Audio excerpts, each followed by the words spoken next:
ఎవరికైతే దగ్గు, జలుబు, గొంతు పట్టేయడం, బ్రీతింగ్ డిఫికల్టీ ఎక్కువగా ఉన్నాయో, ఆస్మా ప్రాబ్లమ్స్ ఎక్కువగా ఉన్నాయో, అలాగే ఎవరైతే ఎక్కువగా యాంటీబయాటిక్స్ దీనికోసం ఎక్కువగా వాడుతున్నారో, ఎన్ని వాడినా తగ్గడం లేదు, అటువంటి వాళ్ళు ఆయుర్వేదానికి వచ్చి సైడ్ ఎఫెక్ట్స్ లేకుండా కొన్ని మందులు వాడితే బాగుంది కదా, ఏదైనా మంచి ఆయుర్వేదిక మందు ఉంటే చెప్పండి అని అడిగే వాళ్ళు చాలామంది ఉన్నారు. వాళ్ళ కోసం ఈ వీడియో.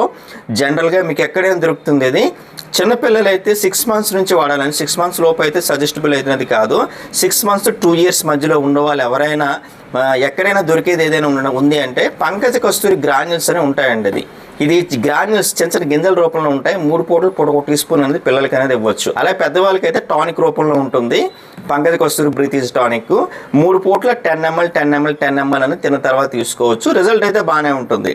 సో ఇది తీసుకున్నా మనకి రిలీఫ్ రావట్లేదు అంటే ఖచ్చితంగా మీరు డాక్టర్ని అయితే కన్సల్ట్ అవ్వాల్సి అనేది ఉంటుంది. అలాగే కొన్ని ముఖ్యంగా చల్లగాలిలో తిరగడం కానీ, చల్లటివి, తీయటివి, పుల్లటివి, ఈ 3 గుర్తుపెట్టుకోండి. ఎవరికైతే ఈ కంప్లైంట్ శ్వాస సమస్యలు ఉన్నాయో చల్లటివి, తీయటివి, పుల్లటివి, ఈ 3 కూడా పక్కన పెట్టేయాలి.